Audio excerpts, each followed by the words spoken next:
Hello guys, आज अपन topic start करते हैं। ऑर्गेनिक का फर्स्ट टॉपिक आइसोमेरिज्म। और इस टॉपिक को स्टार्ट करने से पहले मैं मान के चल रहा हूँ कि आपने बेसिक ऑफ ऑर्गेनिक केमिस्ट्री बोले तो आईपीसी नेमिंग और कंपाउंड्स की जो जनरल स्ट्रक्चर्स है वो बनाना सीख रखी है। देखिए, सबसे पहले आइसोमेरिज्म में अपना आगे बढ़े उससे पहले आइसोमेरिज्म क्या होता है ये आपको बहुत अच्छे से पता होना चाहिए। कौन सी आइसोमेरिज्म होगी ये पता करना उसके बाद की स्टेज है, बट सबसे पहला जो हमारा काम है वो ये है कि आइसोमेरिज्म एक्चुअली शो कर रहा है कंपाउंड या नहीं कर रहा, ये हमारे को सबसे पहले पता होना चाहिए। देखिए, आइसोमेरिज्म का बहुत सिंपल डेफिनेशन है, इसमें कोई रॉकेट साइंस वाली बात नहीं है कि कोई भी कंपाउंड जिसका मॉलिक्यूलर वेट और मॉलिक्यूलर फॉर्मूला सेम हो और स्ट्रक्चर या फिर stereo arrangement,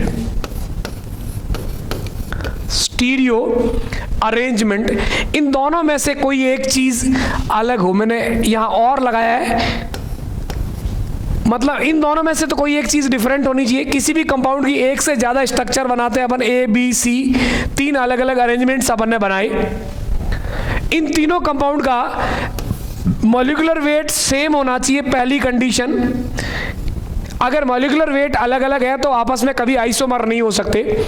molecular weight same होना चाहिए, बट इनमें आइसोमर बनने के लिए इन दोनों में से एक चीज अलग होनी चाहिए। या तो स्ट्रक्चर अलग होनी चाहिए या उनका स्ट्रक्चर सेम है बट अंतरिक्ष में 3D में स्टीरियो अरेंजमेंट अलग अलग होना चाहिए। इस हिसाब से हमारा जो आइसोमेरिज्म है दो टाइप का हो जाता है कि भाई मॉलिक्यूलर वेट सेम है बट स्ट्रक्चर डिफरेंट है, तो ऐसे सारे आइसोमर्स को अपन स्ट्रक्चरल आइसोमर्स कह देते हैं। और मॉलिक्यूलर वेट सेम है और स्ट्रक्चर भी सेम है, एटम्स का 3D में स्टीरियो त्रिविमीय अभिविन्यास अरेंजमेंट ऑफ एटम्स डिफरेंट है, तो उसको अपन स्टीरियो आइसोमेरिज्म बोल देते हैं। क्लियर? तो आइसोमेरिज्म की डेफिनेशन यहां से क्या निकल गई कि मिनिमम आइसोमेरिज्म शो करने के लिए कंपाउंड्स के दो अरेंजमेंट होने चाहिए, क्योंकि अगर किसी कंपाउंड का एक ही अरेंजमेंट है तो आइसोमेरिज्म नहीं शो करेगा। किसी भी मॉलिक्यूलर फॉर्मूला या मॉलिक्यूलर वेट वाले कंपाउंड का एक से ज्यादा अरेंजमेंट हो, चाहे वो अरेंजमेंट डिफरेंट हो स्ट्रक्चर में, चाहे डिफरेंट हो स्ट्रक्चर सेम और स्टीरियो अरेंजमेंट अलग अलग हो, तो ऐसे 1 2 3 4 जितने भी अरेंजमेंट्स होते हैं वो आपस में आइसोमर कहलाते हैं और इस फिनोमिना को अपन आइसोमेरिज्म कहते हैं। तो अगर मैं वर्ड्स में कंक्लूड करूं तो मैं बोलूंगा compounds which have similar molecular formula but they are differ either in the structure or either in their stereo arrangement are called as isomers and this phenomena is called as isomerism। यौगिक जिनके अणुभार समान हो और उनकी या तो संरचना या फिर स्टीरियो अरेंजमेंट त्रिविम अभिविन्यास भिन्न भिन्न हो, ऐसे यौगिकों को अपन कहते हैं समावयवी और इस व्यवस्था को या इस प्रॉपर्टी को हम बोलते हैं, इस फिनोमेना को हम बोलते हैं आइसोमेरिज्म। Clear guys? तो इस पूरे चैप्टर में अपन ये देखेंगे कि एक ऑर्गेनिक कंपाउंड के अंदर अपन कौन कौन सी आइसोमेरिज्म शो कर सकते हैं। यानी हमारे लिए सबसे इंपॉर्टेंट चीज है क्लासिफिकेशन ऑफ आइसोमेरिज्म कि कौन कौन सी आइसोमेरिज्म हो सकती है। दो तो यहां से आपको मेजर कैटेगरी क्लियर पता चल रही है कि भाई मॉलिक्यूलर वेट तो सेम होना ही चाहिए, अगर मॉलिक्यूलर वेट डिफरेंट हुआ तो कभी आइसोमेरिज्म नहीं होगी। फॉर एग्जाम्पल अगर मैं बात करता हूं यहां पर आपसे,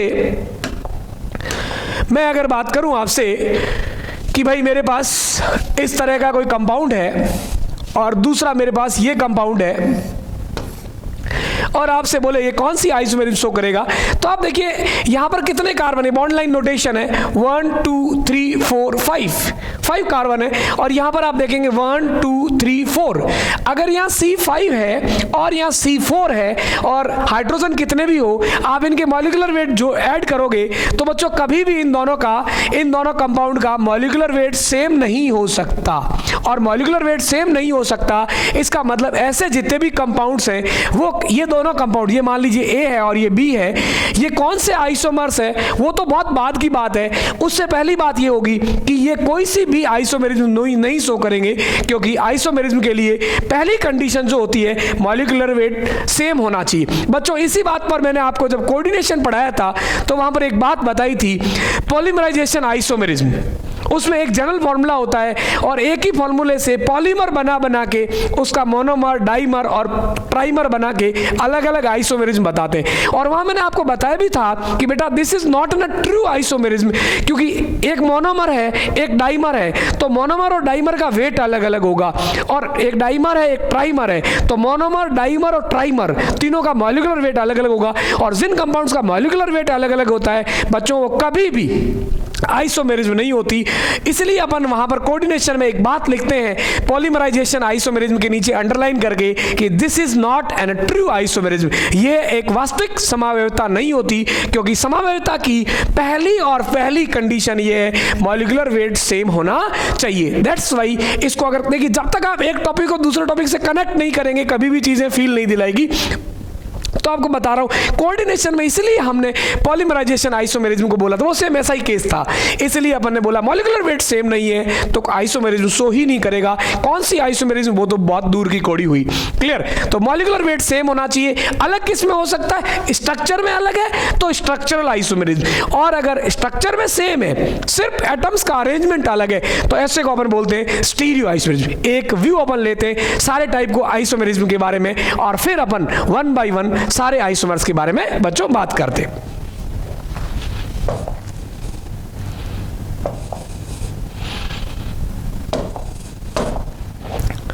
तो बच्चों अपन ने जाना आइसोमेरिज्म क्या होता है। एक ही कंडीशन थी बच्चों आइसोमेरिज्म की,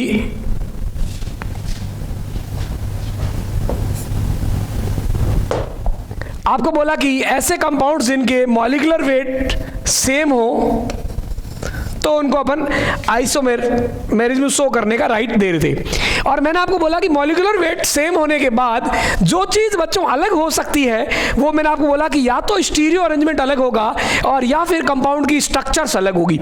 इस हिसाब से मेरा जो आइसोमेरिज्म है उसके दो टाइप हो गए बच्चों। पहला हो गया अगर स्ट्रक्चर अलग अलग है तो स्ट्रक्चरल आइसोमेरिज्म, संरचना समावयवता, और स्ट्रक्चर सेम है 3D के अंदर एटम्स का अरेंजमेंट, 3D में एटम्स का या ग्रुप्स का अरेंजमेंट अलग है तो बच्चों इसको अपन ने बोला स्टीरियो आइसोमेरिज्म। क्लियर? और जो स्ट्रक्चर में चेंज आया, एक ऑर्गेनिक कंपाउंड की स्ट्रक्चर में अपन बहुत तरीके से चेंज कर सकते हैं। कई बार ऐसा होता है कि उसकी स्ट्रक्चर के अंदर एक एटम इधर से उधर करने में फंक्शनल ग्रुप्स चेंज हो सकते हैं, चेन चेंज हो सकती है, जो मूल रूट चेंज होती है, atom functional group, primary suffix, secondary suffix, उनकी पोजीशन चेंज हो सकती है। मतलब एक कंपाउंड जिसका मॉलिक्यूलर फॉर्मूला सेम है उसकी स्ट्रक्चर को हम बहुत तरीके से बदल सकते हैं। ठीक है? जो आईपीसी नाम के अंदर कार्बन की चेन है वो चेंज कर दें, रूट चेन जिसको बोलते हैं पेरेंटल कार्बन चेन वो चेंज कर दें। कई सारी तरीके से हम इस कंपाउंड की अलग अलग स्ट्रक्चर बना सकते हैं और जितने भी तरीके स्ट्रक्चर बनाने के अलग अलग हैं इसी आधार पर हमारे जो स्ट्रक्चरल आइसोमेरिज्म है इसको अपन ने फर्दर 6 टाइप में कैटेगराइज किया है। दिस इज नंबर 1, 2, 3, 4, 5 और 6। इनको वन बाय वन अपन पढ़ेंगे।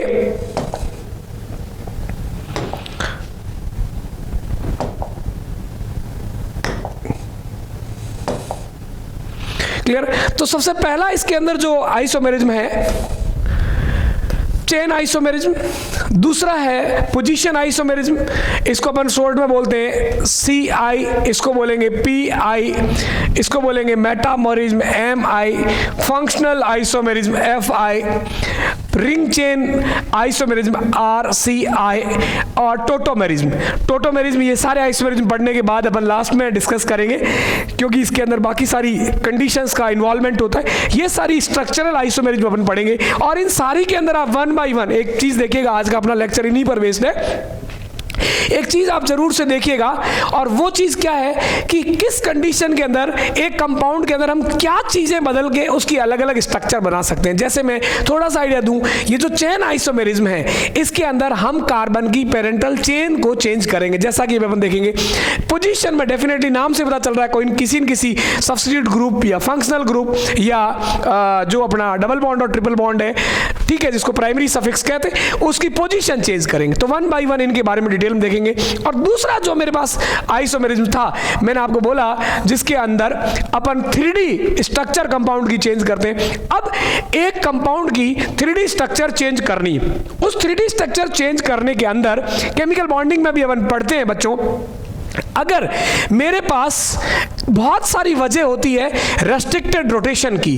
अगर रेस्ट्रिक्टेड रोटेशन कितने टाइप से होते हैं अपन बॉन्डिंग में पढ़ते हैं, और यहां भी अपन पढ़ेंगे जब बात करेंगे स्टीरियो की।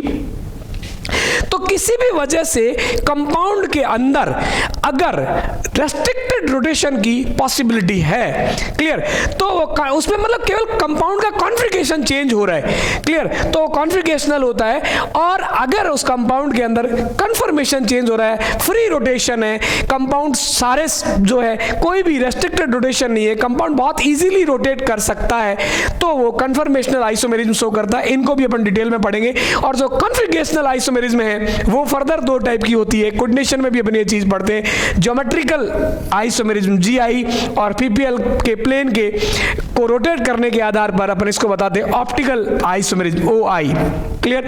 इस प्रकार से मोटा मोटा अपन ने चीज देखा कि ऑर्गेनिक कंपाउंड्स में कितने टाइप की आइसोमेरिज्म होती है। मोटे तौर पे बात करें तो स्ट्रक्चरल और स्टीरियो। स्टीरियो के दो टाइप, कॉन्फ़िगरेशनल और कन्फर्मेशनल, अभिविन्यासी और संरूपण।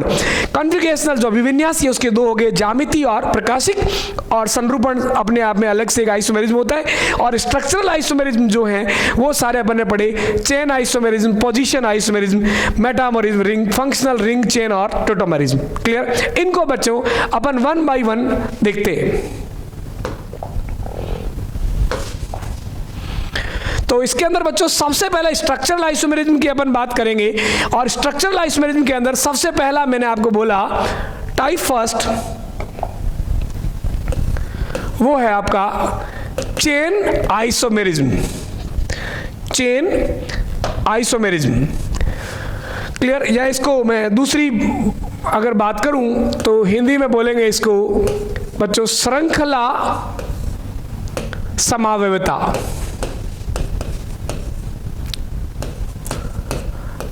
चेन आइसोमेरिज्म बहुत क्लियर हर एक आइसोमेरिज्म की डेफिनेशन आप बहुत क्लियरली सुन लीजिएगा। बहुत इजी है, बट थोड़ा सा ध्यान से चलने वाली बात हर आइसोमेरिज्म के अंदर होगी।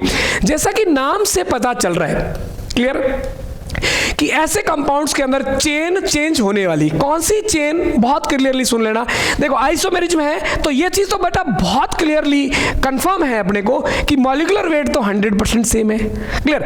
और मॉलिक्यूलर वेट सेम नहीं होगा तो आइसोमेरिज्म शो नहीं करेगा। स्ट्रक्चर डिफरेंट होगी, किसकी वजह से? चेन की वजह से। कौन सी चेन? ऐसे कंपाउंड्स में मैं बोलूं तो मैं बोलूंगा मॉलिक्यूलर वेट सेम, ये तो हर आइसोमेरिज्म की कंडीशन है, molecular weight same, but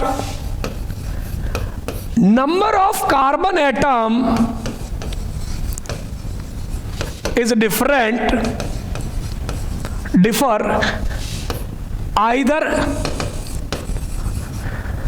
either in दो चीज में number of carbon atom differ होगा, या तो होगा पेरेंटल कार्बन चेन के अंदर, और या फिर होगा साइड चेन। कई बार चेन को अपन पेरेंटल कार्बन चेन में इंक्लूड नहीं कर पाते और वो सब्स्टिट्यूटेड ग्रुप बन जाता है, कार्बन की ही चेन है, कार्बन की ही चेन है और कार्बन डिफरेंट है। पेरेंटल कार्बन के अंदर कार्बन एटम डिफरेंट हो, इन दोनों में से किसी एक में या लगाया मैंने, और यानी या तो पेरेंटल कार्बन चेन में number of carbon atom different हो या फिर साइड चेन में number of carbon atom different हो। इन दोनों में से कोई सी भी सिचुएशन हो, उन सिचुएशन को अपन चेन आइसोमेरिज्म में इंक्लूड करेंगे। हाँ ध्यान रखिएगा, ये तो डिफरेंट होना चाहिए, लेकिन इसके अलावा कोई चीज डिफरेंट नहीं होनी चाहिए, क्योंकि इसके अलावा कोई चीज डिफरेंट होगी तो वो तो अगली आइसोमेरिज्म होगी। For example functional group same होना चाहिए, क्योंकि अगर फंक्शनल ग्रुप डिफरेंट हो गया तो जो तीसरे नंबर की हमारी आइसोमेरिज्म थी, क्रियात्मक समूह समावेता, फंक्शनल ग्रुप आइसोमेरिज्म, जो आगे अपन बताने वाले हैं वो हो जाएगी। ठीक है, दूसरा position of substituted group, functional group और जो हमारा प्राइमरी सफिक्स है डबल बॉन्ड और ट्रिपल बॉन्ड, इनकी पोजीशन जो है वो सेम होनी चाहिए। क्योंकि अगर पोजीशन अलग अलग हो गई बच्चों, अगर पोजीशन बदल गई तो वो पोजीशन आइसोमेरिज्म हो जाएगा, चेन आइसोमेरिज्म नहीं होगा। तो चेन आइसोमेरिज्म के लिए सिंपल फंडा है क्या, सीधा और सीधा कार्बन एटम अलग होने चाहिए। किस में अलग होने चाहिए, या तो पेरेंटल कार्बन चेन में या साइड कार्बन चेन के अंदर अलग होना चाहिए। एग्जाम्पल लेके देखते हैं कि मैं जो कहना चाह रहा हूं उसका अर्थ क्या है। मैंने बोला बच्चों पेरेंटल कार्बन चेन में या साइड कार्बन चेन के अंदर नंबर ऑफ एटम डिफरेंट होना चाहिए। फॉर एग्जाम्पल, जैसे मैंने एग्जाम्पल लिया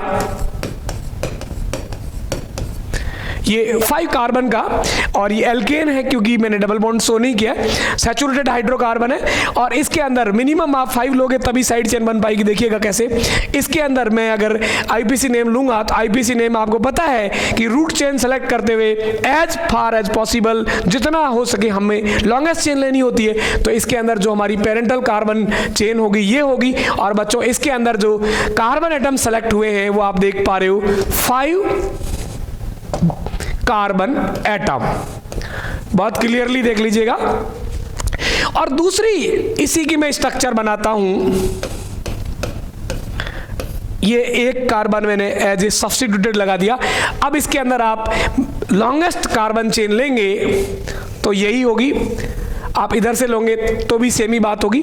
और इसके अंदर आप देख पा रहे हैं 4 कार्बन एटम जो है ये आपकी पेरेंटल कार्बन चेन है या रूट कार्बन चेन है। इसके अंदर कितने एटम बेटा, 4, इसमें कितने 5, ठीक है। और मॉलिक्यूलर वेट आप देखेंगे टोटल नंबर ऑफ कार्बन वही 5 है। आप हाइड्रोजन भी सैचुरेट करके देखोगे वैलेंसी लगा के तो एकदम सेम मॉलिक्यूलर फॉर्मूला मिलेगा आपको, बट ये कार्बन एज ए सब्स्टिट्यूटेड आ गया, यहाँ रूट चेन में नहीं आ पाया। इसके अंदर number of carbon atom in parental root different है, तो ये दोनों कंपाउंड्स जिनका मॉलिक्यूलर वेट सेम है बच्चों, ये आपस में हो जाएंगे चेन आइसोमर्स। इनको अपन बोलेंगे चेन आइसो। अगर इसी तरीके से एक फंक्शनल ग्रुप का एग्जाम्पल अपन लेते हैं बच्चों, ये 5 कार्बन वाला एक एसिड है और इस कंपाउंड को अपन ए मानते हैं और इसकी स्ट्रक्चर को चेंज कर देते हैं।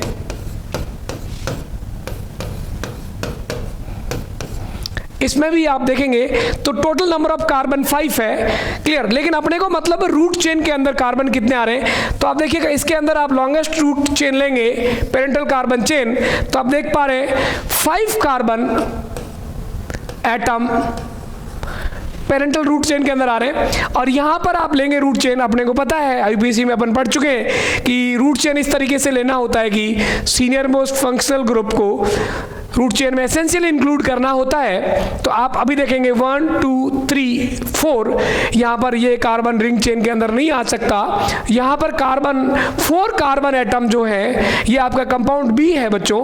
तो ए और बी में आप क्या डिफरेंस देख रहे हैं, इसमें जो चेन के अंदर कार्बन आ रहे हैं वो 5 आ रहे और इसके अंदर चेन में जो कार्बन एटम आ रहे 4 आ रहे। तो ये दोनों ए और बी आपस में क्या होंगे, चेन आइसोमर। और इनकी जो स्ट्रक्चर बना के आपने जो प्रॉपर्टी शो करी है इसको अपन बोलेंगे चेन आइसोमेरिज्म, क्लियर। इसी तरीके से अपन बात को एक और एग्जांपल लेते हैं।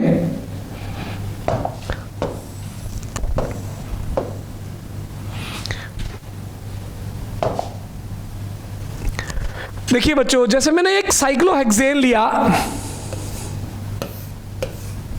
यहां पर आप देखते हैं 6 कार्बन है रिंग के अंदर और इसकी मैंने एक दूसरी स्ट्रक्चर बनाई 5 कार्बन की रिंग और यहां पर 1 कार्बन मैंने साइड में लगा दिया तो ताकि मॉलिक्यूलर वेट सिमिलर हो सके। अब इन दोनों को अगर आप कंपेयर करें तो आपको पता है इस रिंग के अंदर जो पेरेंटल कार्बन रिंग को लोगे आप, इसके अंदर 6 एटम है और यहां पर जो आपके हैं 5 एटम है। तो ये दोनों आपस में क्या हो जाएंगे, चेन आइसोमेरिज्म। और एग्जाम्पल देखते हैं, देखिए अगर मैं 4 मेंबर की रिंग लेता हूं तो मेरे पास 2 कार्बन एटम ऐसे होंगे जो रिंग से बाहर हो जाएंगे। ये मैंने बनाया। इसके अंदर आप रिंग में या पेरेंटल कार्बन चेन लेंगे, उसमें 4 कार्बन एटम आएंगे। इसके अंदर आपके पास 6 कार्बन एटम, इसके अंदर आपके पास 5 कार्बन एटम, और इसके अंदर आपके पास 4 कार्बन एटम है। एक और देखिए, इसका और बना दे अपन। अब देखिए इसके अंदर भी 4 कार्बन एटम है, बट मैंने क्या बोला था, इसके अंदर भी मेन जो पेरेंटल चेन होगी इसमें भी 4 कार्बन है, इसमें भी 4 कार्बन है।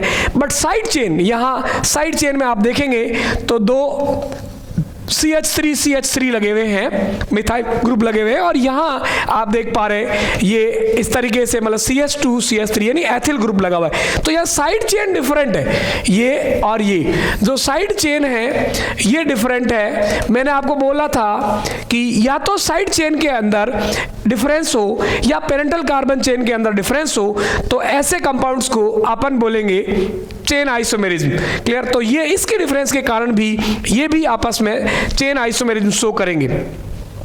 और आगे बढ़ाएं, इसी की बात को अपन आगे बढ़ाएं। अगर मैं इसके अंदर 3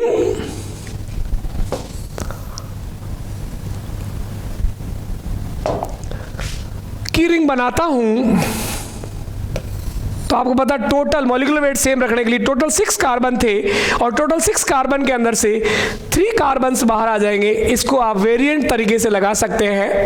एक आपने ये बना दिया। अब आप देख पा रहे हो कि इसके अंदर number of carbon atom ring के अंदर 3 है, इससे पहले 4, 5, 6 थे, उन सब के साथ ये आपका चेन आइसोमर होगा। और देखिए इसका अपन और एक और स्ट्रक्चर बना सकते हैं कि 2 कार्बन को मैं एक साथ लगा दूं साइड चेन में और 1 कार्बन अलग हो।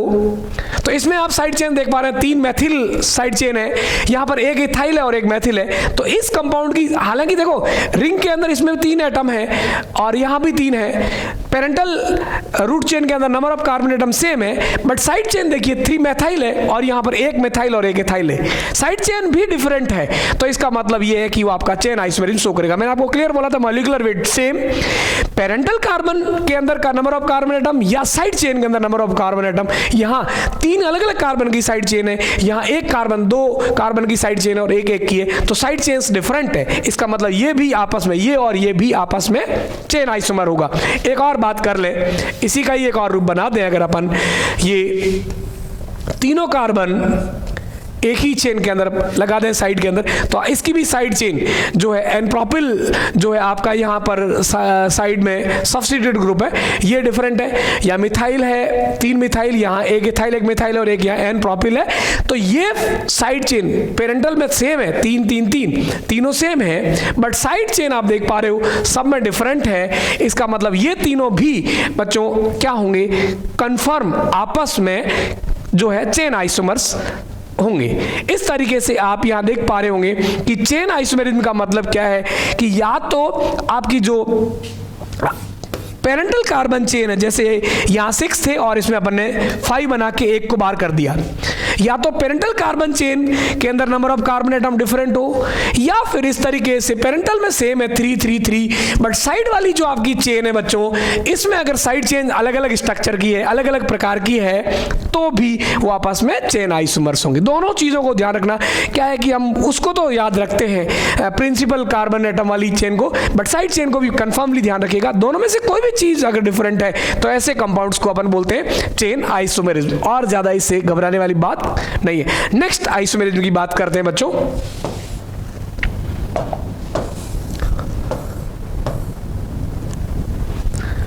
नेक्स्ट जो अपना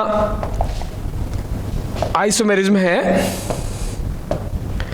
उसके अंदर अपन बात करते हैं पोजीशन आइसोमेरिज्म। बोले तो स्थिति समावयवता, पोजीशन आइसोमेरिज्म। इसके अंदर देखिए क्या बहुत सिंपल, जैसा कि नाम से पता चल रहा है, यहां पर क्या चेंज होगा, पोजीशन चेंज होगी। किसकी पोजीशन चेंज होगी? मैं यूं बोलूं कि कंपाउंड के अंदर जो अपन कंपाउंड का आईपीसी नाम देंगे, उसके अंदर 3 जो चीजें अपन जानते हैं जिनको अपन नंबरिंग देते हैं, उसमें से किसी की भी पोजीशन चेंज हो सकती है। मतलब 3 क्या क्या? मैं बोलूं रूट नेम के अंदर सब्स्टिट्यूटेड ग्रुप की पोजीशन, या फिर जो हमारा प्राइमरी सफिक्स है डबल बॉन्ड और जो ट्रिपल बॉन्ड्स अपन लिखते हैं, इसके लिए इन और आइन जो सफिक्स लगाते हैं, इनकी जो पोजीशन है, या फिर तीसरा अपना होता है फंक्शनल ग्रुप। इन तीनों में से किसी की भी ये तीनों चेंज नहीं होने चाहिए, ये सेम होने चाहिए। सब्स्टिट्यूट ग्रुप जो है वही रहना चाहिए, डबल बॉन्ड ट्रिपल बॉन्ड जितने हैं वही रहने चाहिए, फंक्शनल ग्रुप जो है वही रहना चाहिए, ये नहीं चेंज होने चाहिए। सिर्फ इनकी लोकेशन, इनकी नंबरिंग, इनकी आईपीसी नेम के अंदर जो लोकेशन है वो डिफरेंट होनी चाहिए। इनकी जो पोजीशन है कंपाउंड की स्ट्रक्चर के अंदर वो चेंज होनी चाहिए। और इसके अलावा क्या सेम होना चाहिए? भैया जब पोजीशन आइसोमेरिज्म की बात है, मैं पोजीशन चेंज कर रहा हूं तो निश्चित सी बात है, कॉमन सेंस की बात है, इसके अलावा बाकी सब चीजें सेम होनी चाहिए। सब चीजें मीन पेरेंटल कार्बन चेन, क्योंकि अगर पेरेंटल कार्बन चेन डिफरेंट होगी वो तो चेन आइसोमेरिज्म हो जाएगा। हमें पोजीशन आइसोमेरिज्म समझना है, तो ये चीज क्या होनी चाहिए अलग। इसके अलावा parental carbon chain, functional group, substituted group, double bond और ट्रिपल बॉन्ड की पोजीशन नहीं, डबल बॉन्ड और ट्रिपल बॉन्ड की संरचना, जहां डबल बॉन्ड लगा हुआ है उसकी पोजीशन चेंज हो सकती है, बट जितने डबल बॉन्ड है, मान लीजिए स्ट्रक्चर में 2 डबल बॉन्ड है तो 2 ही रहने चाहिए, आप चेंज नहीं करेंगे। या एक ट्रिपल बॉन्ड है तो उससे जितने भी पोजीशन आइसोमर्स आप बनाओगे, ट्रिपल बॉन्ड को आप चेंज नहीं करोगे। सिर्फ ट्रिपल बॉन्ड की लोकेशन अगर आप चेंज कर सकते हो तो वो कर सकते हो, बट इनको आप चेंज नहीं करोगे, क्योंकि कॉमन सेंस है, इसमें कोई रटने वाली बात नहीं है। अगर आप चेन चेंज कर दोगे तो अपना पहला एग्जांपल चेन आइसोमर हो जाएगा, अगर आप फंक्शनल ग्रुप ही बदल दोगे तो फंक्शनल ग्रुप आइसोमेरिज्म हो जाएगी। क्लियर? और सब्स्टिट्यूट ग्रुप और अगर ये आप चेंज कर दोगे तो हो सकता है आपकी फंक्शनल ग्रुप बन जाए, बात करेंगे इसके बारे में। क्लियर? तो कहने का मतलब ये हुआ कि सिर्फ इनकी पोजीशन चेंज होनी चाहिए। क्लियर नाम से पता चल रहा है ऐसे आइसोमर्स या ऐसे कंपाउंड्स जिनका मॉलिक्यूलर वेट सेम, बट उनकी सिर्फ और सिर्फ पोजीशन चेंज होनी चाहिए। किसकी पोजीशन? इन तीनों में से किसी की भी position of the either position of the substituted group, either position of the functional group or position of the primary suffix यानी डबल बॉन्ड और ट्रिपल बॉन्ड, इनकी किसी की भी पोजीशन चेंज हो, इनको अपन बोलते हैं, ऐसे कंपाउंड्स को अपन बोलते हैं position isomers. At the same time this phenomena is called as position isomerism. ऐसे यौगिक जिनके अणुभार सेम लेकिन उनकी अलग अलग संरचनाओं में या तो क्रियात्मक समूह या प्रतिस्थापी समूह या डबल बॉन्ड और ट्रिपल बॉन्ड की स्थिति अलग अलग हो तो उन्हें स्थिति समावयी, और इस व्यवस्था को हम स्थिति समावयवता कहते हैं। क्लियर? एग्जाम्पल लेके बात करते हैं, पोजीशन आइसोमेरिज्म के एग्जाम्पल लेते हैं। देखिएगा बच्चों, सबसे पहले मैं अगर कोई एल्केन सेलेक्ट करता हूं तो मेरे को मिनिमम 6 कार्बन, ये रटने की जरूरत नहीं है कि इससे ये आइसोमेरिज्म बनानी है तो कितने नंबर ऑफ मिनिमम आइटम चाहिए। वो देखो मेरा बहुत क्लियर फंडा है, कंसेप्ट पे फोकस करो और कम से कम चीजें याद करो, क्योंकि अगर आप रटने लग गए तो आपसे एटलीस्ट ऑर्गेनिक में कभी पार नहीं पड़ेगी। बहुत ही कंसेप्चुअल टॉपिक है और कंसेप्चुअल सब्जेक्ट है, उसमें आपको कंसेप्ट अप्लाई करने होते हैं और बहुत कम जगह आपको याद करने की चीजें होती है। जब आपके पास ये हो कि भाई यहाँ मुझे बहुत ज्यादा टाइम कंज्यूम करना पड़ रहा है, वहां तो हम फिर भी सोचें कि हमें टाइम सेव करने के लिए ऐसा करना पड़ेगा। बट अगर कोई भी, मैं चाहे ऑर्गेनिक हो चाहे इनऑर्गेनिक हो चाहे फिजिकल, हमेशा एक बात आपसे कहता हूं, कभी भी अगर सिंगल स्टेप या 2 स्टेप से आपका क्वेश्चन कंसेप्ट से सोल्व हो रहा है तो never try to mug up the topics. रट्टा मारने की बिल्कुल जरूरत नहीं होती आपको। क्लियर? जैसे बोलेगी एल्केन्स में मिनिमम पोजीशन आइसोमेरिज्म शो करने के मिनिमम कार्बन कितने चाहिए, 1 सेकंड में ट्राई कर लो। ठीक है, 3, 5, 6 मैंने लिया और मैं इसमें ट्राई करता हूँ, 5 में ट्राई कर लो, 5 में बनेगा ही नहीं। अब बन जाता है तो आप ट्राई कर लीजिए। तो ये मैंने जैसे लिया, इसके अंदर आप देख रहे हैं ये तो मैंने लीनियरली बनाया और इसके अंदर मैंने ये 5 कार्बन है और ये इस तरीके से इसकी दूसरी स्ट्रक्चर ड्रॉ करी। ये दोनों आपस में आपको बहुत अच्छे से पता होगा, ये होंगे CI चेन आइसोमर्स। क्लियर? क्योंकि इसकी रूट चेन के अंदर नंबर ऑफ कार्बन एटम 6 है और इसके अंदर नंबर ऑफ कार्बन एटम 5 है। इसमें कोई बड़ी रॉकेट साइंस नहीं। क्लियर? अब जो सेकंड कंपाउंड मैंने बनाया है ना 6 कार्बन के साथ, इसमें देखिएगा मैं अगर नंबरिंग करता हूं, नंबरिंग आप जानते हो बहुत अच्छे तरीके से, अगर सबसे पहले फंक्शनल ग्रुप को प्रायोरिटी देनी होती है, फंक्शनल ग्रुप अगर नहीं है तो सब्स्टिट्यूटेड ग्रुप जो है, सब्स्टिट्यूटेड ग्रुप को प्रायोरिटी देनी होती है और प्रायोरिटी के हिसाब से नंबरिंग करनी होती है। ठीक है, वो आप सब IUPAC में जानते हैं। प्राइमरी सफिक्स को प्रायोरिटी देनी है, सबसे ज़्यादा functional group, then primary suffix and then अपन सब्स्टिट्यूटेड ग्रुप की बात करते हैं, या केवल सब्स्टिट्यूटेड ग्रुप है। क्लियर? तो निश्चित तौर पर आप नंबरिंग इधर से करेंगे 1 2 3 4 5। क्लियर? तो अभी आप देख पा रहे हैं कि आपका IPC नेमिंग के अंदर कार्बन नंबर सेकंड जो कार्बन है इसके ऊपर मेथाइल ग्रुप लगा हुआ है और इसकी पोजीशन मैं चेंज कर सकता हूं। देखिए मैंने इसकी पोजीशन चेंज करी।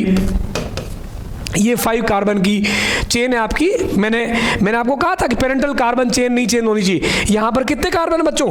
5। इसमें कितने थे? 6। तो ये तो अगर चेन आपने चेंज कर ली तब तो आप क्या करोगे, यहां पर 5 है, यहां पर 5 है, तो ये तो आपस में हो गए चेन आइसोमेरिज्म। लेकिन इन दोनों कंपाउंड्स में आप देखिए यहां पर भी पेरेंटल कार्बन चेन के अंदर आपके 5 कार्बन एटम, मैंने पेरेंटल कार्बन चेन के अंदर number of carbon atom change नहीं किया और कोई स्ट्रक्चर में चेंज नहीं किया। ये जो मिथाइल ग्रुप था सब्स्टिट्यूटेड ग्रुप चेंज नहीं किया, यहाँ मिथाइल था, यहाँ भी एक मिथाइल ही है, यहाँ पोजीशन 2 थी, इसमें किधर से नंबरिंग कर दो 3 पे आएगा 1 2 3। यहाँ पर जो आपका मिथाइल है वो 3rd पर आ रहा है, मतलब मैंने सब्स्टिट्यूटेड ग्रुप चेंज नहीं किया। मिथाइल इसमें एक था, यहाँ भी एक मिथाइल है।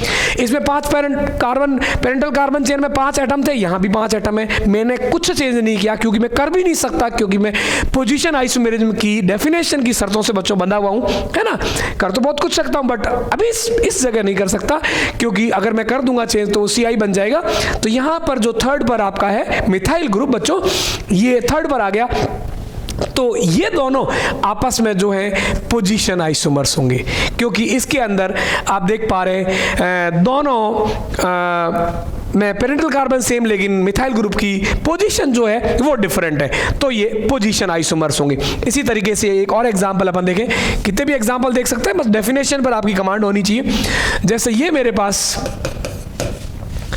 है और मैं आपसे बोलूं कि बच्चों बताइए ये पोजीशन आइसोमेरिज्म शो करेगा या नहीं करेगा, तो आपका जवाब होना चाहिए कि सर ये नहीं करेगा। क्यों नहीं करेगा? क्योंकि इसकी पोजीशन, डबल बॉन्ड की पोजीशन को बदल सकते हो सिर्फ आप, एक ये है, आप इसको पलट के यहां भी लेके जाओगे तो कोई फर्क नहीं पड़ने वाला, क्योंकि फिलहाल आप नंबरिंग इधर से करोगे, ये 1 पर आ रहा है। जब डबल बॉन्ड इधर आ जाएगा तो आपका प्रायोरिटी इधर से हो जाएगा, आप वापस इधर से नंबरिंग करोगे, नंबर 1 पे डबल बॉन्ड आ जाएगा।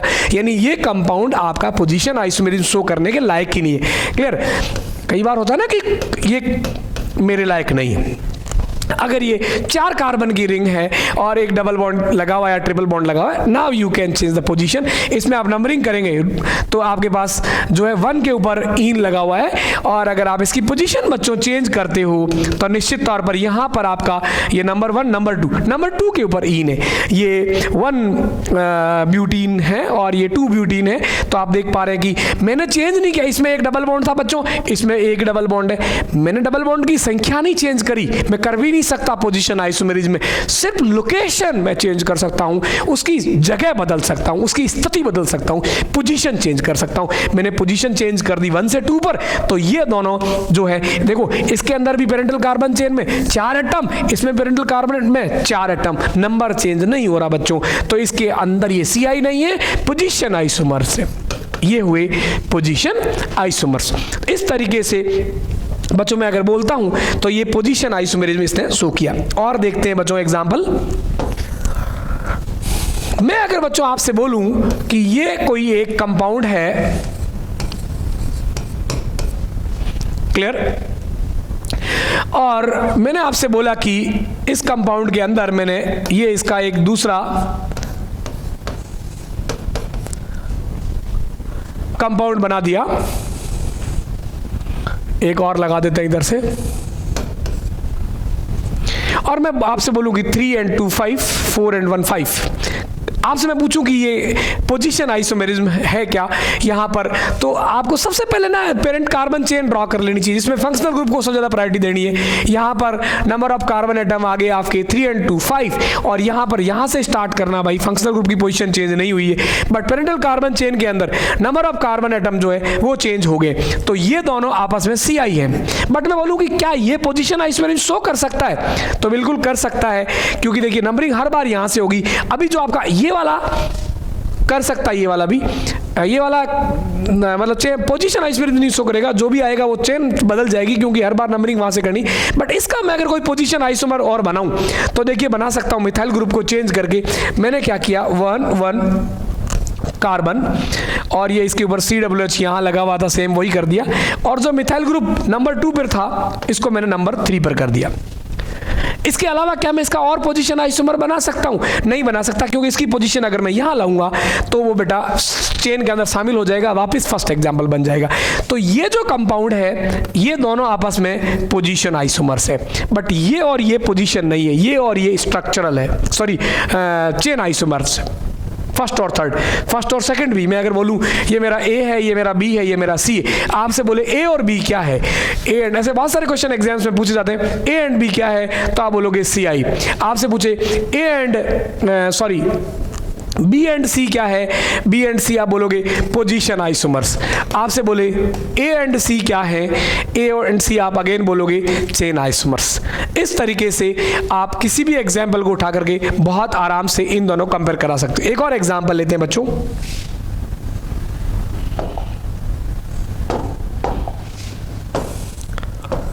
पोजीशन आइसोमर्स का एक बहुत फेमस एग्जाम्पल आप सभी जानते हैं बच्चों, जैसे डाइक्लोरोबेंजीन, इसके अंदर आप बोलते हैं, ठीक है, ये भी पोजीशन के अंदर इंक्लूड करते हैं। ऑर्थो मेटापेरा आप सब जानते हैं, ये एक पोजीशन आपने अगर छोड़ के कर दिया, बचपन से पढ़ते आए हो, इसके अंदर भी आप बात करेंगे तो ये आपका पोजीशन आइसोमर होगा, और उसका बहुत सिंपलेस्ट एग्जाम्पल है, पोजीशन जो है चेंज होगी। यहाँ पर आप नंबरिंग करेंगे, नंबरिंग इस साइक्लो की नंबरिंग इस हिसाब से करिए कि आपका जो सब्स्टिट्यूटेड ग्रुप या फंक्शनल ग्रुप जो है उनको मिनिमम मार्क्स मिले, उस क्लॉकवाइज और एंटी क्लॉकवाइज से कोई लेना नहीं होता।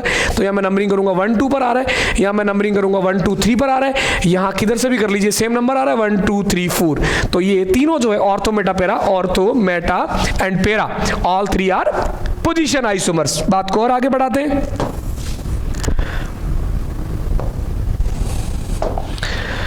एक और एग्जांपल लेते हैं बच्चों, C4H4Cl4, क्लियर है।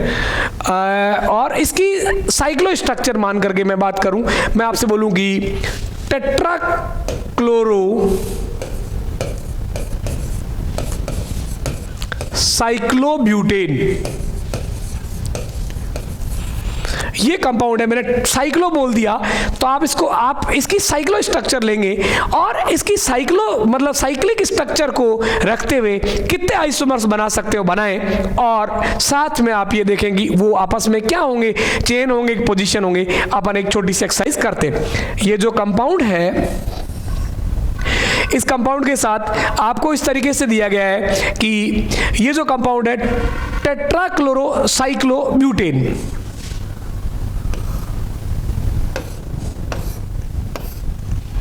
एक आपने इसकी तो ये एक अपने टेट्राक्लोरोसाइक्लोब्यूटेन है, और इसके अंदर कितने स्ट्रक्चर्स बनेंगे, इसकी साइक्लो स्ट्रक्चर को मेंटेन करते हैं, और उनको आपस में कंपेयर करेंगे अपन, चेन आइसोमर्स होंगे या पोजीशन आइसोमर्स, ताकि अपन अच्छे से जान पाए कि इनको आपस में कैसे कंपेयर करते हैं।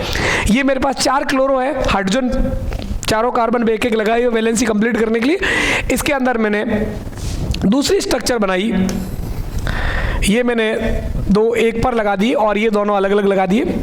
इसमें मैं नंबरिंग करूंगा तो मैं चाहूँ, नंबरिंग करने में साइक्लो कंपाउंड्स में ये होता है कि आप इस तरीके से नंबरिंग वहाँ से स्टार्ट कीजिए ताकि मिनिमम नंबर ऑफ जो है पोजीशन मिले आइसोमर्स को। यहाँ आपके 2 क्लोरीन हैं, मैं अगर बात करूँ इस तरीके से 2 क्लोरो है, क्लियर। तो यहाँ से अपन नंबरिंग करेंगे 1 2 3, ये 1 इसका नाम हो जाएगा 1 1 1 2 और 3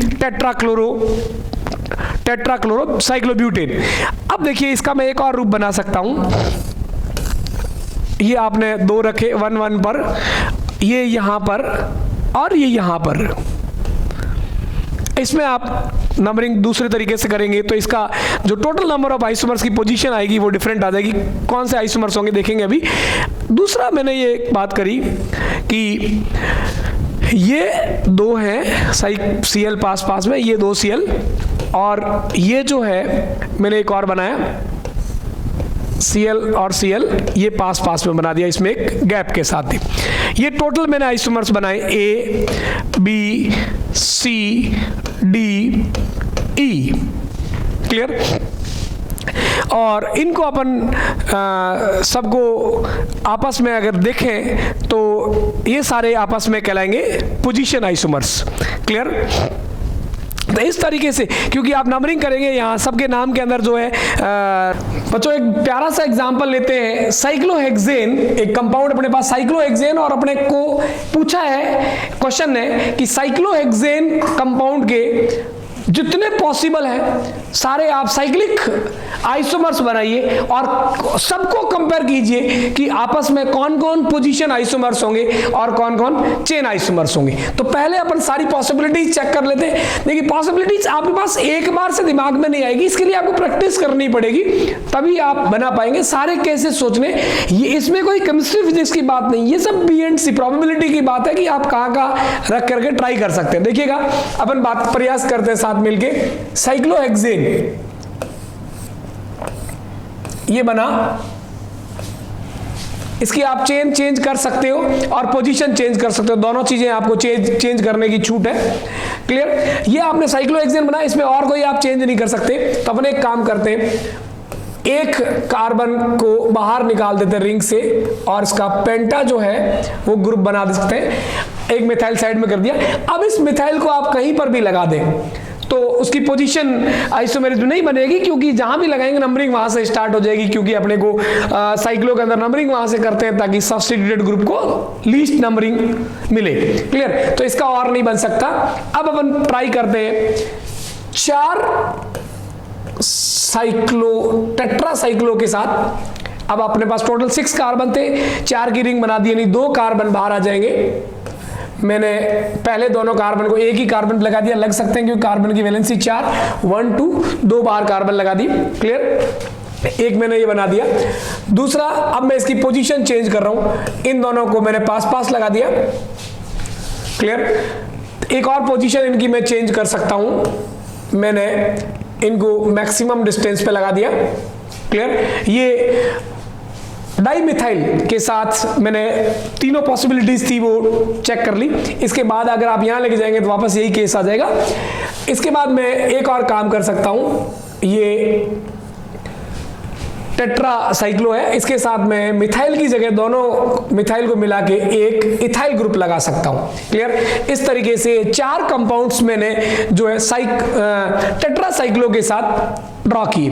अब हम एक काम करते हैं और डाउन साइज करते हैं और ट्राई साइक्लो के साथ इसके सारे केसेस जो है वो ट्राई करते हैं। अब ट्राई साइक्लो है, total 6 number of carbon atoms थे, इसका मतलब 3 कार्बन इस चेन से बाहर आ गए। तो एक पॉसिबिलिटी ये है तीनों मिथाइल में अलग अलग कार्बन पर लगा दूं। दूसरी पॉसिबिलिटी ये है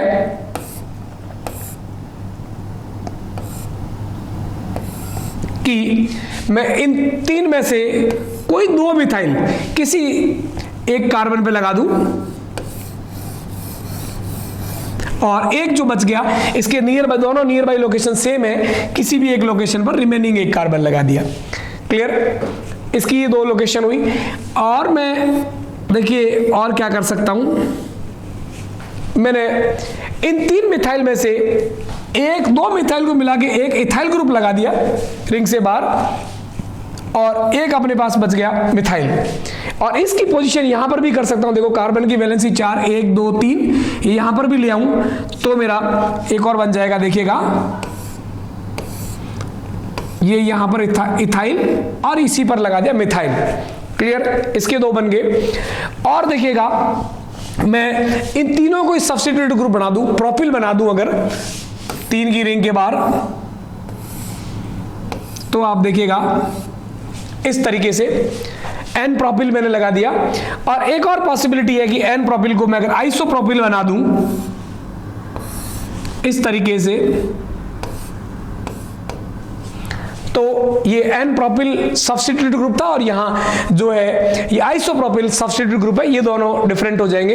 इसके अलावा और कोई पॉसिबिलिटी नहीं होगी, आप सारे केसेस ट्राई कर सकते हैं। टोटल नंबर ऑफ केसेस आपके पास जो निकल के आए हैं वो देखें आप, 1 2 और 4 ये टेट्रा साइक्लो के साथ, 6 और 6 ही ट्राई साइक्लो के साथ, 12 टोटल नंबर ऑफ इसके साइक्लो आइसोमर्स होंगे, 12 साइक्लो आइसोमर इस कंपाउंड के ड्रॉ होंगे जो अपने ड्रॉ किए। इनको नंबरिंग नंबर दे देते हैं अपन, A B C D E F G H I J K L. और अब अपन ये बोले कि इनमें से कौन कौन से कंपाउंड्स हैं जो चेन आइसोमर्स होंगी। तो देखिएगा इसमें से जो जो आपस में चेन आइसोमर्स होंगे मैं सेलेक्ट कर रहा हूं।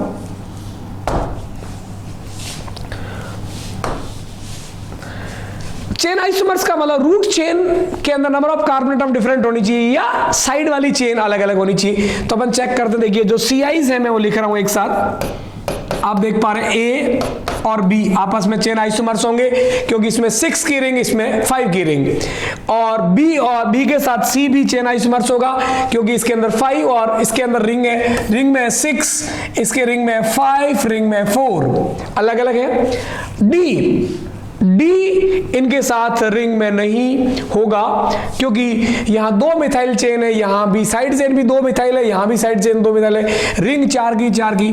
तो सी और डी आपस में इनके साथ जो है सी और डी जो है वो नहीं होंगे, ये आपस में CI नहीं होंगे। हाँ, डी की अगर मैं बात करता हूं ए और बी से तो डेफिनेटली वो आपका चेन आइसोमर्स होगा, बट ए और बी ऐसे नहीं करके अपन बात कि ए और बी जो है ये तीनों आपस में चेन आइसोमर्स है। मैं कंपेयर करूं सी एंड डी का, कोई भी 2 कंपेयर करवा ले, सी और डी, तो ये आपस में चेन आइसोमर्स नहीं होंगे लेकिन पोजीशन आइसोमर्स होंगे। देखिए यहां पर दोनों मिथाइल की 1 पर पोजीशन है, यहां पर 1 और 2 पर पोजीशन है, तो सी और डी आपस में पोजीशन आइसोमर्स होंगे। एट द सेम टाइम ई भी इनके साथ पोजीशन आइसोमर्स होगा क्योंकि 1 2 3 मतलब आपका सी डी और ई ये तीनों आपस में, इनका अगर कंपैरिजन पूछा जाए तो ये पोजीशन आइसोमर होगा। लेकिन ई और एफ जो है या एफ इन तीनों के साथ, एफ का मैं इन तीनों में से किसी के साथ भी कंपैरिजन करूं तो मैं बोलूंगा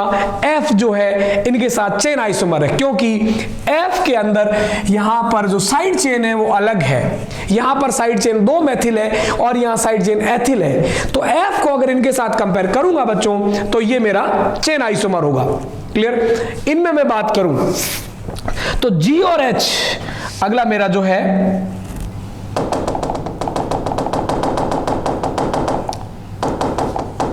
ऐसे किसी को भी मैं कंपेयर कर सकता हूं।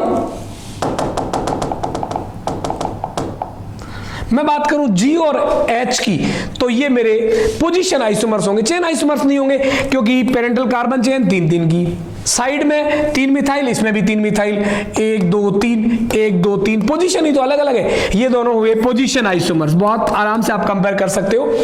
एच और आई आपके पोजीशन आइसोमर्स नहीं होंगे, चेन आइसोमर्स होंगे क्योंकि पेरेंटल तो 3 की चेन है लेकिन साइड चेन देखिए यहां 3 मिथाइल, यहां 1 इथाइल और 1 मिथाइल। साइड चेन या पेरेंटल चेन दोनों में से कोई भी डिफरेंट हो, चेन आइसोमर होगा, बार बार बोल रहा हूं। क्लियर? आई और मैं अगर जे को कंपेयर करूं तो देखिए इसमें क्या है, 1 इथाइल 1 मिथाइल, इसमें भी 1 इथाइल 1 मिथाइल, सिर्फ पोजीशन अलग अलग है तो ये आपस में पोजीशन आइसोमर्स होंगे। जे और के को कंपेयर करें बच्चों, जे और के को तो डेफिनेटली चेन आइसोमर्स होंगे क्योंकि इसके अंदर 1 इथाइल 1 मिथाइल है और इसके अंदर एन प्रोपिल है तो ये आपस में चेन आइसोमर्स होंगे। और बच्चों अगर अपन कंपेयर करते हैं के और एल को आपस में कंपेयर करें तो देखिए इसमें क्या है, जो आपकी चेन है वो डिफरेंट है तो ये भी आपके चेन आइसोमर्स होंगे क्योंकि इसकी जो चेन है वो आपकी है एन प्रोपिल की और इसमें आइसोप्रोपिल की। क्लियर?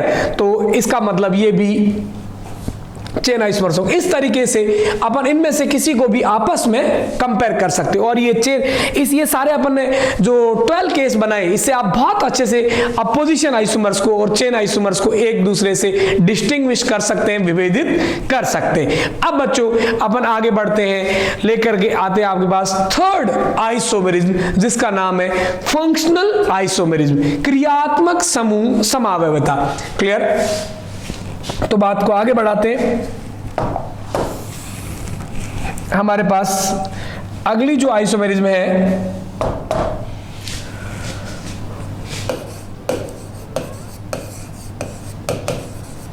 फंक्शनल ग्रुप आइसोमेरिज्म, क्रियात्मक समूह समावयवता, क्रियात्मक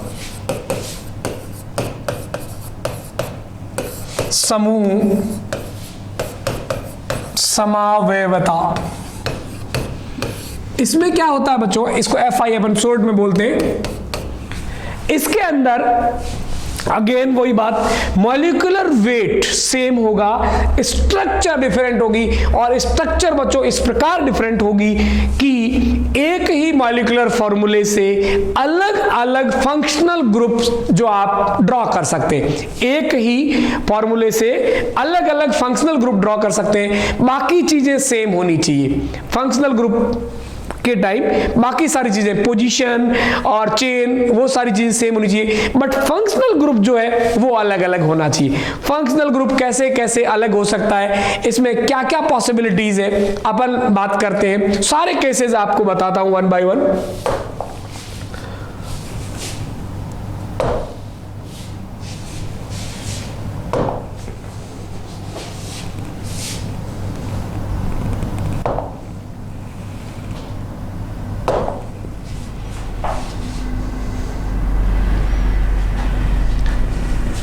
फंक्शनल आइसोमर्स के सारे केसेस अपन स्टडी करते हैं।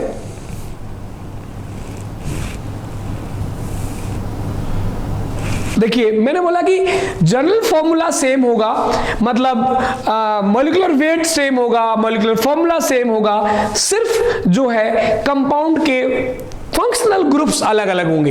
कैसे कैसे पॉसिबल है, जैसे मैंने एक जनरल फॉर्मूला लिया, जनरल फॉर्मूले से अपने को पता चल जाता है एक्चुअली कि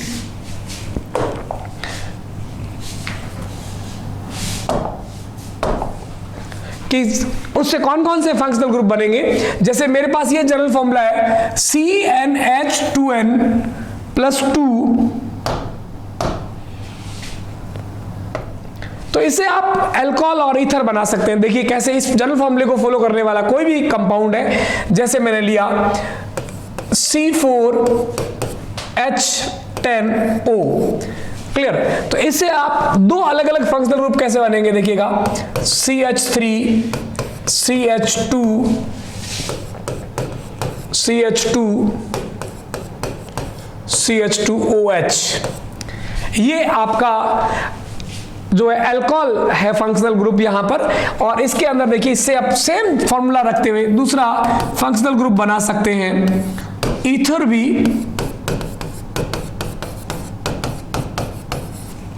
आप देखिए जनरल फॉर्मूला सेम है CnH2n+2, लेकिन इसके अंदर जो है आपका फंक्शनल ग्रुप अल्कोहल है और इसके अंदर जो आपका फंक्शनल ग्रुप है वो ईथर है। यानी अल्कोहल और ईथर जो है सेम जनरल फॉर्मूला रखते हैं, और कभी भी किसी भी अल्कोहल को आप ईथर में और ईथर को अल्कोहल में स्ट्रक्चर चेंज करके, मैं केमिकल प्रिपरेशन की बात नहीं कर रहा हूं, ईथर को अल्कोहल में और अल्कोहल को ईथर में कन्वर्ट कर सकते हैं बच्चों। क्लियर? तो अल्कोहल और ईथर जो है वो आपस में फंक्शनल आइसोमर्स होंगे। क्लियर? इसी तरीके से बच्चों देखिएगा, दूसरा एग्जांपल है अपने पास प्राइमरी एमीन, सेकेंडरी एमीन और टर्शियरी एमीन। ये एग्जांपल्स एक्चुअली अपने को पता होने चाहिए कि कौन कौन से कॉम्बिनेशंस जो है वो फंक्शनल ग्रुप्स होते हैं। ध्यान से देखिएगा, प्राइमरी एमीन, सेकेंडरी एमीन और टर्शियरी एमीन, आप सब जानते हैं इसको अपन प्राइमरी एमीन कहते हैं। यहाँ कोई भी एक फ्री वैलेंसी फ्री है, कोई भी एल्किल ग्रुप आपने R लगा दिया। यहाँ पर सेकेंडरी एमीन है, इसके साथ दो फ्री वैलेंसी फ्री है, कोई भी आपने ग्रुप लगाया। यहां पर, और एक तीसरा मॉलिक्यूलर वेट सेम होना चाहिए, ऐसा नहीं कि इसमें 2 R लगा दे, मतलब वो नहीं होंगे। आप इस तरीके से कंपाउंड सेलेक्ट करें, अभी बताऊंगा मैं आपको। और एक होगा टर्सरी एमीन और टर्सरी एमीन, ऐसे प्राइमरी, सेकेंडरी और टर्सरी एमीन का आप एग्जांपल लें जिनके मॉलिक्यूलर वेट अगर सेम है तो वो आपस में जो है प्राइमरी, सेकेंडरी और टर्सरी जो एमीन्स है ये ऑलवेज फंक्शनल ग्रुप्स होते हैं। जैसे मैं बात करूं एक एग्जांपल लेके, CH3 CH2 CH2 NH2, ये आपका प्राइमरी एमीन है। और इसका मैं अगर इसी से मॉलिक्यूलर फॉर्मूले को मेंटेन करते हुए मैं अगर बात करूं, CH3 NH CH2 CH3, तो ये आपका सेकेंडरी एमीन हो गया। ये दोनों आपस में एक नाइट्रोजन से 2 एल्किल ग्रुप जुड़े हुए हैं, 2 फ्री वैलेंसी है, तो ये सेकेंडरी एमीन है, प्राइमरी एमीन, ये दोनों आपस में फंक्शनल ग्रुप होंगे। और इसी तरीके से इसका तीसरा एग्जांपल अगर मैं लेता हूं, NCH3 CH3 और CH3, तीनों मेथिल आपने एक ही नाइट्रोजन लगाए, आप देख रहे हैं मॉलिक्यूलर वेट सेम है, मॉलिक्यूलर फॉर्मूला सेम है, कंबाइंड फॉर्मूला अगर आप करते हैं, बट स्ट्रक्चर अलग अलग है। और इसके अंदर एमाइंस की जो डिग्री है, प्राइमरी, सेकेंडरी और टर्सरी एमीन्स लिया, और ये भी आपस में फंक्शनल ग्रुप होते हैं। और देखिएगा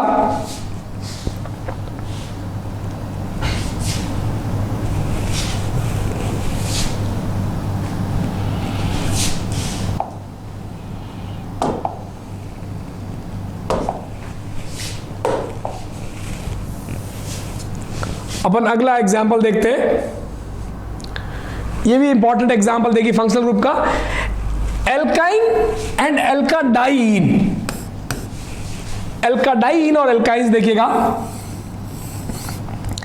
इस तरीके से, ये एल्काडाइन है और इसके अंदर 1 2 3 4 5 मेंबर की रिंग है, और 1 2 3 और 4 पर 2 इन ग्रुप लगे हुए हैं। आप जनरल फॉर्मूला चेक कर सकते हैं। और इसका मैं अगर यहां पर एल्काइल लेता हूं तो भी जनरल फॉर्मूला सेम होगा, यानी या तो 2 डबल बॉन्ड है, एल्काडाइन वाला कंपाउंड है, या फिर एक ट्रिपल बॉन्ड है, बाकी सारा सैचुरेटेड कार्बन है। ये भी आपस में जो है फंक्शनल ग्रुप आइसोमर्स होंगे।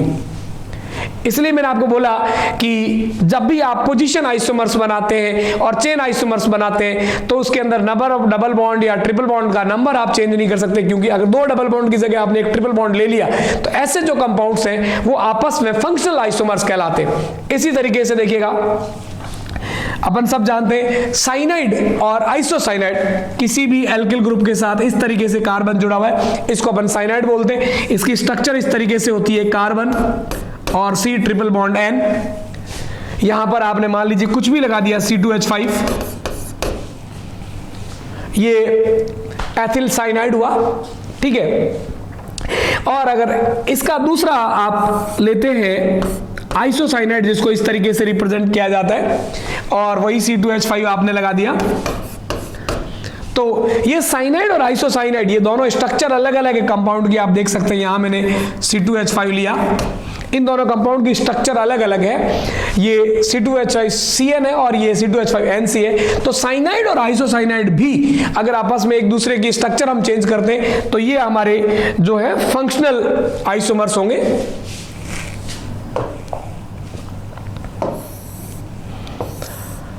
इसी तरीके से देखिएगा, नेक्स्ट जो अपने पास जनरल फॉर्मूला है CnH2n,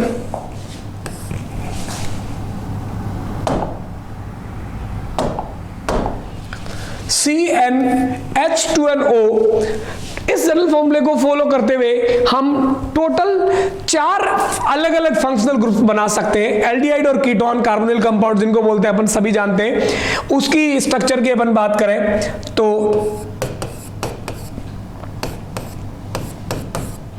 ये आपका एल्डिहाइड है, इसको आप कीटोन में कन्वर्ट कर सकते हो, सेम जनरल फॉर्मूला रहेगा।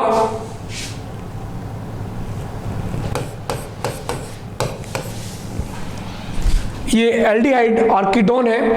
तीसरा इससे बना सकते हो, ये एल्डिहाइड और कीटोन अलग अलग फंक्शनल ग्रुप होते हैं, अपन जानते हैं, आईपीसी में अपन ने नाम पढ़ा है, सबके जो सफिक्स है वो अलग अलग लगते हैं। अनसैचुरेटेड अल्कोहल एक और इसी जनरल फॉर्मूले से आप बना सकते हो, C डबल बॉन्ड COH, इसको अपन बोलते हैं अनसैचुरेटेड अल्कोहल, मतलब ये कार्बन अनसैचुरेटेड है और इस पे OH लगा हुआ है, ठीक है।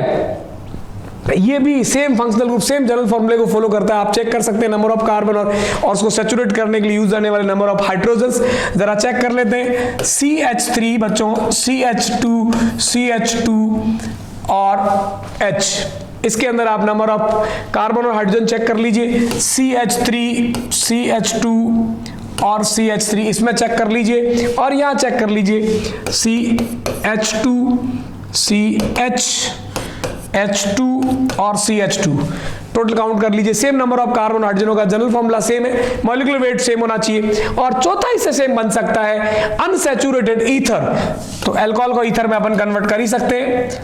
C डबल बॉन्ड C,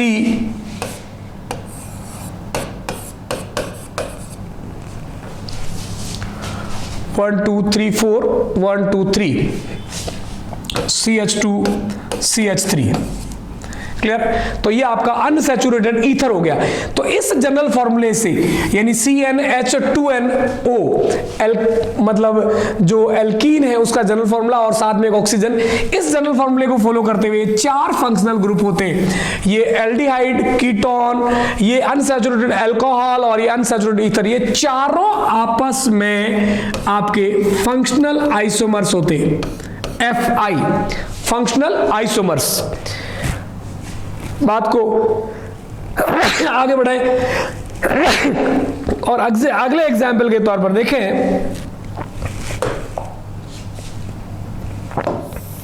तो अपने पास है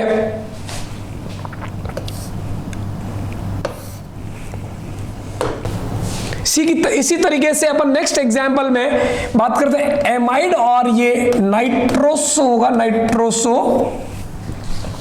क्लियर। तो देखिएगा ये किस तरीके से अलग अलग फंक्शनल ग्रुप शो करेगा। जैसे मेरे पास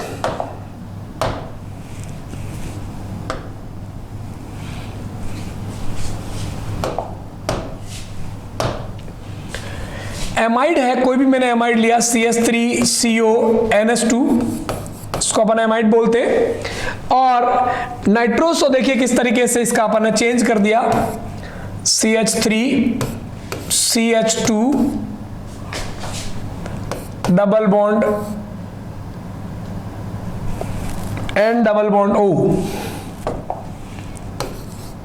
N डबल बॉन्ड O को अपन बोलते हैं नाइट्रोसो, क्लियर। तो ये आपस में आप जनरल फॉर्मूला चेक कर सकते हैं, C2H5 और O और N, ये सेम फॉर्मूला, वहां भी H5 हो गया, C2N और O, सेम फॉर्मूला दोनों का, सेम जनरल फॉर्मूला है। तो ये दोनों भी एमाइड और नाइट्रोसो बहुत फेमस एग्जांपल तो नहीं है, बट इन दोनों को भी आप बोलेंगे FI, फंक्शनल ग्रुप आइसोमर्स। इसी तरीके से अपने पास एक और एग्जांपल है,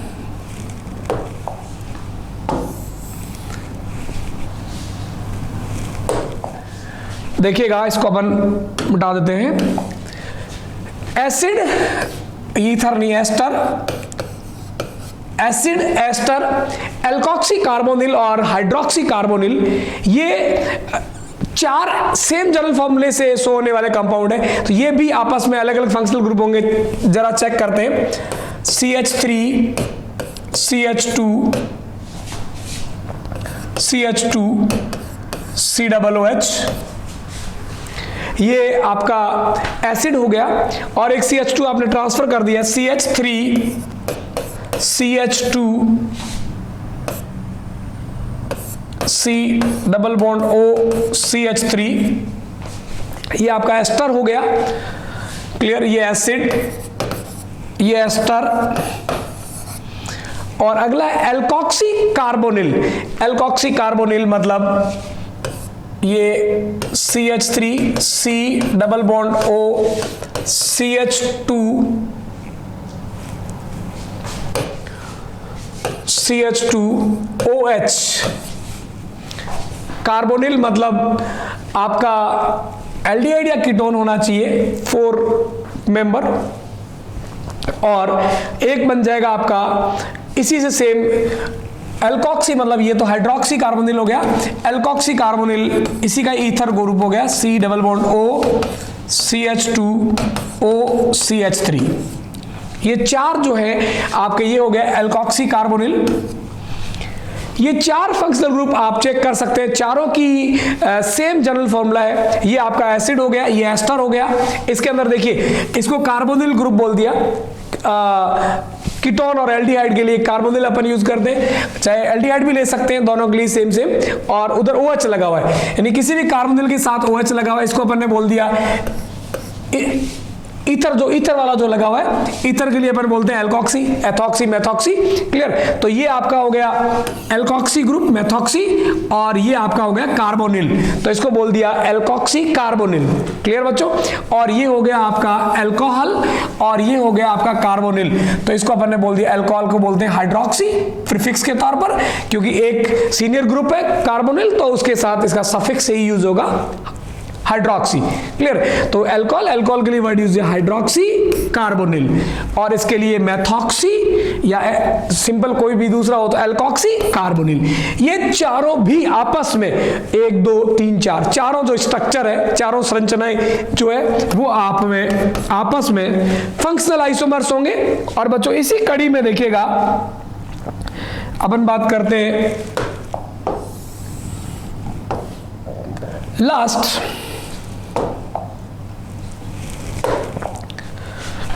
इसको मिटा देते हैं, फिनॉल और अल्कोहल। फिनॉल और अल्कोहल से मेरा मतलब है, देखिएगा ये आपने कोई भी ग्रुप ले लेते हैं, ये फिनाइल ग्रुप है। क्लियर? और यहां पर मैंने साथ में यही एक सब्स्टिट्यूट ग्रुप CH3 लगा दिया। क्लियर? तो ये मैथिल फिनाइल हो जाएगा। जो भी यहां पर लगा देते हैं आप, अल्कोहल लगा देते हैं या Cl लगा देते हैं, कोई भी सब्स्टिट्यूट ग्रुप लगा दिया, जैसे यहां पर आपने लगा दिया ये, और इसको मैं इसका दूसरा अल्कोहल में मैं कन्वर्ट करता हूं बेंजिल ग्रुप, जिसको अपन बोलते हैं CH2 और एक फ्री वैलेंसी, यहां पर मैंने अल्कोहल लगा दिया, इसको बोलेंगे फिनॉल, मैथिल फिनॉल। ये फिनॉल है क्योंकि बेंजीन रिंग से डायरेक्ट OH जुड़ा हुआ है, और ये CH2 के साथ जुड़ा हुआ है, इसको अपन बोलते हैं बेंजिल अल्कोहल। इसको फिनॉल नहीं बोलते, अल्कोहल बोलते हैं। ये एक आपका एलिफेटिक अल्कोहल है, ये एरोमेटिक अल्कोहल है, ये एक एलिफेटिक कंपाउंड है। ये OH जो है इस रिंग के साथ इसका कोई कनेक्शन नहीं होगा, इसको अपन बोलते हैं सिंपल एलिफेटिक अल्कोहल, बेंजील अल्कोहल।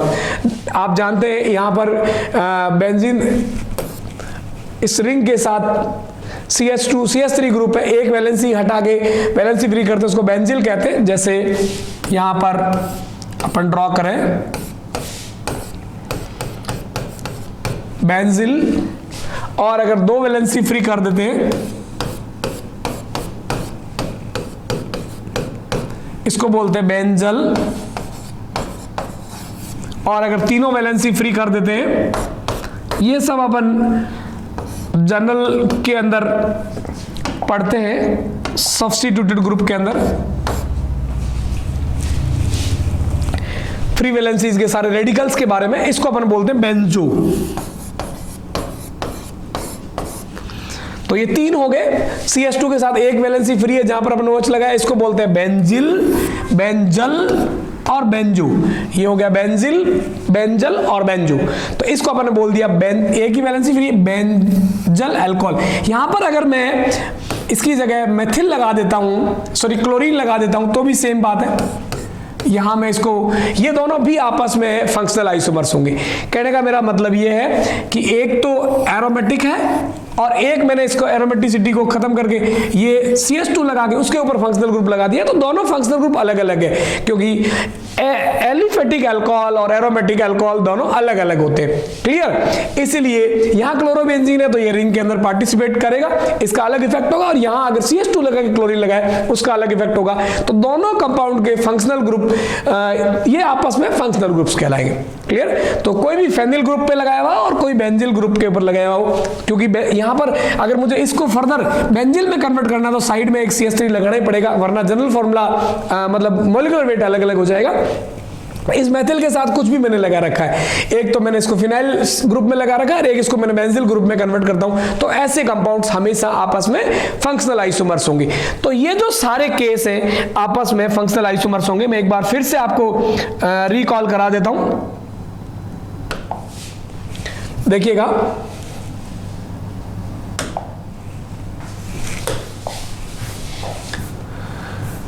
ये फंक्शनल आइसोमर्स में अब ये कॉम्बिनेशन ही सबसे इंपॉर्टेंट चीज है, फिर से अपन देख लेते हैं।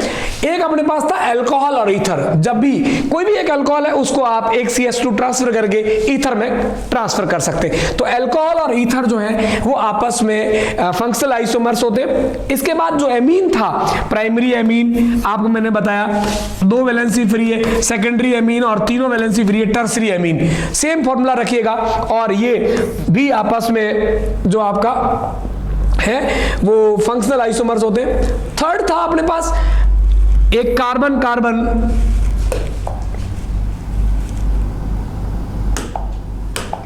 थर्ड अपने पास था एक तो 2 डबल बॉन्ड का सीन है और एक ट्रिपल बॉन्ड आ गया, यानी एल्काडाइन और एक एल्काइन, ये भी आपस में जो आपके हैं वो फंक्शनल आइसोमर्स होंगे।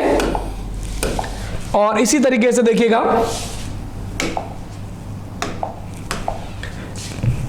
इसी तरीके से आपको मैंने बताया साइनाइड और आइसोसाइनाइड, जिसकी स्ट्रक्चर में ये साइनाइड और इस तरीके से आपने स्ट्रक्चर बना रखी इसको आइसोसाइनाइड, ये भी आपस में फंक्शनल आइसोमर्स होंगे। ये सारे कॉम्बिनेशंस बेटा अपने को ध्यान रखने होंगे। और चौथा जो कॉम्बिनेशन था एल्डिहाइड, कीटोन, अनसैचुरेटेड अल्कोहल और अनसैचुरेटेड ईथर, ये चारों भी आपके जो है फंक्शनल ग्रुप्स होंगे। आपने बोला कि भाई लास्ट के अंदर जो आपका कार्बोनिल ग्रुप है इसको बोला एल्डिहाइड, और एक बीच में कार्बन लेके आए उसको बोला कीटोन, और एक तरफ कार्बन कार्बन डबल बॉन्ड है और फिर CH2OH लगा रहे हो, इसको अपन बोलेंगे अनसैचुरेटेड अल्कोहल, और इसको इधर शिफ्ट कर दिया C डबल बॉन्ड COCH3, ये अनसैचुरेटेड है और इधर ईथर है तो इसको बोल दिया अनसैचुरेटेड ईथर। ये अनसैचुरेटेड कार्बन है और इधर अल्कोहल है, इसको बोल दिया अनसैचुरेटेड अल्कोहल, और ये आपका एल्डिहाइड हो गया। इसी तरीके से इसको आप कीटोन में भी कन्वर्ट कर सकते हो बच्चों। तो ये 4 1 2 3 और 4 कोई भी एल्डिहाइड और कीटोन है उसमें एक तरफ कार्बन कार्बन डबल बॉन्ड करके आप अल्कोहल में कन्वर्ट कर सकते हो, ये देख पा रहे हो आप, इसको बोलते हैं अनसैचुरेटेड अल्कोहल। और कोई भी अनसैचुरेटेड अल्कोहल है एक CH2 ट्रांसफर करके अल्कोहल को अपन ईथर में कन्वर्ट कर ही सकते हैं। तो ये अपना हो गया 4 कॉम्बिनेशन इस जनरल फॉर्मूले से हो सकते हैं, एल्डिहाइड, कीटोन, अनसैचुरेटेड अल्कोहल और अनसैचुरेटेड ईथर। इसी तरीके से अपना छठा जो केस था मैंने आपको बताया कि एमाइड और नाइट्रोसो, क्लियर, जिसके अंदर अपन ने बोला, आपको फिर से याद दिलाता हूं, RCONS2 और ये O इधर शिफ्ट कर दीजिए RC and double bond O, ये CH2, ये हो गया नाइट्रोसो। बहुत लेस कॉमन केस है। अगला अपन केस अगर वापस से देखें तो अपने पास था, ये वापस से बहुत इंपॉर्टेंट एग्जांपल है, एसिड, ईथर, एल्कोक्सी कार्बोनिल और हाइड्रोक्सी कार्बोनिल। और लास्ट में आप बताया एरोमेटिक और एलिफेटिक अल्कोहल में डिफरेंस, यानी फिनॉल, मेथिल फिनॉल और मैंने बताया बेंजील अल्कोहल। ऐसे सारे कंपाउंड्स आपस में फंक्शनल आइसोमर्स होंगे। ये सारे कॉम्बिनेशन जो है हमेशा आपस में फंक्शनल आइसोमर्स होंगे। फंक्शनल आइसोमर्स में फंक्शनल ग्रुप, जिसका कि अपन आईपीसी में जो सफिक्स यूज करते हैं, फंक्शनल ग्रुप हमारे को आइडेंटिफाई करना पड़ेगा। फंक्शनल ग्रुप अगर आपको अलग अलग दिख रहा है और वो इन्हीं कॉम्बिनेशन में दिखेगा क्योंकि जैसे मान लीजिए इन 4 का ही बनता है है ना।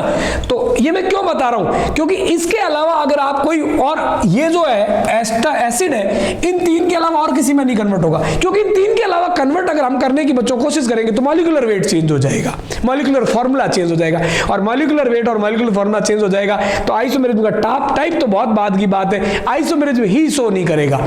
इसलिए मैंने बोला कि इसका इन चार से कॉम्बिनेशन हो सकता है, क्योंकि जनरल फॉर्मूला सेम रखते हुए इसके तीन और फंक्शनल आइसोमर्स बन सकते हैं, इसलिए ये कॉम्बिनेशंस बहुत इंपॉर्टेंट है। और अपने को ये कॉम्बिनेशंस बच्चे फंक्शनल आइसोमर्स ढूंढने के लिए पता करने चाहिए। जैसे मुझे पता है कि अल्कोहल केवल ईथर में ही कन्वर्ट हो सकता है, मुझे पता है कि जो एसिड है वो एस्टर में कन्वर्ट हो सकता है, एल्कोक्सी कार्बोनिल में और हाइड्रोक्सी कार्बोनिल में कन्वर्ट हो सकता है, ये मुझे पता होना चाहिए। मुझे पता है कि साइनाइड और आइसोसाइनाइड जनरल फॉर्मूला सेम रखते हैं, एक दूसरे में कन्वर्ट हो सकते हैं। मुझे पता है कि प्राइमरी, सेकेंडरी और टर्सरी अमीन आपस में फंक्शनल आइसोमर्स होते हैं, कन्वर्ट हो सकते हैं। मुझे पता है कि दो ईन और एक आइन जो है आपस में जनरल फॉर्मूला सेम रखते हैं और कन्वर्ट हो सकते हैं। मुझे पता है कि मेथिल फिनॉल और बेंजल अल्कोहल का जनरल फॉर्मूला सेम होगा और आपस में फंक्शनल ग्रुप अलग अलग रखते हैं। इस तरीके से ये कॉम्बिनेशंस बच्चे बहुत इंपॉर्टेंट है। ये कॉम्बिनेशंस अगर आप याद रखोगे तभी आप फंक्शनल आइसोमर्स को आइडेंटिफाई कर पाओगे। Next isomers